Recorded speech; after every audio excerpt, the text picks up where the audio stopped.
Gynaecomastia. മിക്ക ആൾക്കാരും വരുന്നത് ഒരു കോമ്പിനേഷനാണ്. കുറച്ച് ഫാറ്റ് ഉണ്ടാവും, കുറച്ച് ഗ്ലാൻഡും ഉണ്ടാവും. അപ്പോൾ അതിൽ ഗ്രേഡ് 1, 2, 3, 4 ഉണ്ട്. ഗ്രേഡ് 1 എന്ന് പറഞ്ഞാൽ വളരെ ചെറിയതും, ഗ്രേഡ് 4 എന്ന് പറഞ്ഞാൽ കുറച്ച് തൂങ്ങി ഒരു ഫെമിനിൻ ബ്രസ്റ്റ് പോലെ ആവുന്നത്. How do we manage this?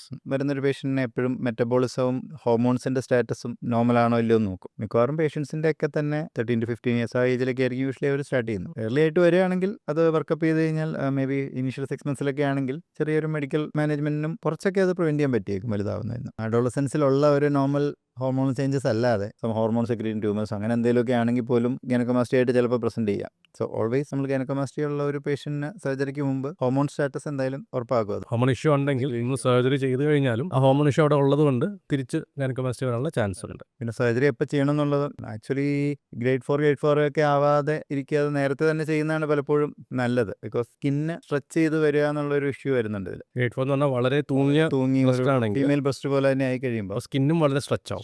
അപ്പോൾ അതിൻ്റെ അകത്ത് ഗ്രന്ഥിയും ഫാറ്റും എടുത്താലും ചിലപ്പോൾ സ്കിൻ സാഗ് ചെയ്ത് ചുരുങ്ങി വരാനുള്ള ഒരു ബുദ്ധിമുട്ടുണ്ടാവും. പരിധി കൂടുതൽ സ്കിൻ സ്ട്രെച്ച് ചെയ്ത് കഴിയുമ്പോൾ നമ്മൾ ഗ്ലാൻഡ് റിമൂവ് ചെയ്യുമ്പോൾ ആ സ്കിൻ ചുരുങ്ങി വരാനുള്ള സമയം കൂടുതലെടുക്കും. വളരെയധികം സ്ട്രെച്ച്ഡ് ആണെങ്കിൽ ചിലപ്പം നന്നായിട്ട് ചുരുങ്ങി വന്നില്ലെന്നും വരാം. ഗ്രേഡ് 1, 2, 3 ഒക്കെ അതിൽ ചെയ്യുന്നതാണ് നല്ലത്. ഗ്രേഡ് 4 ആകുമ്പോഴേക്കും ആ റിസൾട്ട് അതനുസരിച്ചിട്ട് കുറഞ്ഞുകൊണ്ടിരിക്കും.